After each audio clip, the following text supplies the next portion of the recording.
అధ్యక్ష, నడి రోడ్డు మీద నిరుద్యోగులపై లాఠీలు జులిపించడమే మీరు చెప్పిన పూర్తి స్థాయి ప్రజాస్వామ్యమా?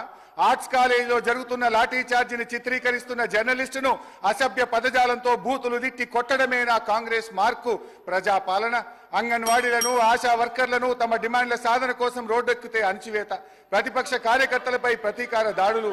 మొత్తం మీద కాంగ్రెస్ పార్టీ తెచ్చిన మార్పు ఎట్లా ఉందంటే విద్యార్థినీలకు ఇస్తామన్న స్కూటీల లేదు, పోలీసులు విచ్చలవిడిగా ప్రయోగిస్తున్న లాఠీలా ఉంది. అధ్యక్ష హరీష్ రావు గారు కన్క్లూడ్ చేయండి, టైం అయిపోయింది, కన్క్లూడ్ చేయండి సార్. అట్లా కాదు సార్, 15 నిమిషాలు. అధ్యక్ష, ఈ ప్రభుత్వంలో లా అండ్ ఆర్డర్ ఎంత ఘోరంగా దెబ్బతిన్నదో, ఎందుకంటే హోంమంత్రిగా కూడా ముఖ్యమంత్రి గారే ఉన్నారు, మరి ఇవాళ ఆర్థిక మంత్రి గారు కూడా సమాధానంలో చెప్పాలి. ఈ ప్రభుత్వం వచ్చిన 8 నెలల కాలంలో లా అండ్ ఆర్డర్ బాగా దెబ్బతిన్నది. అధ్యక్ష మర్డర్లు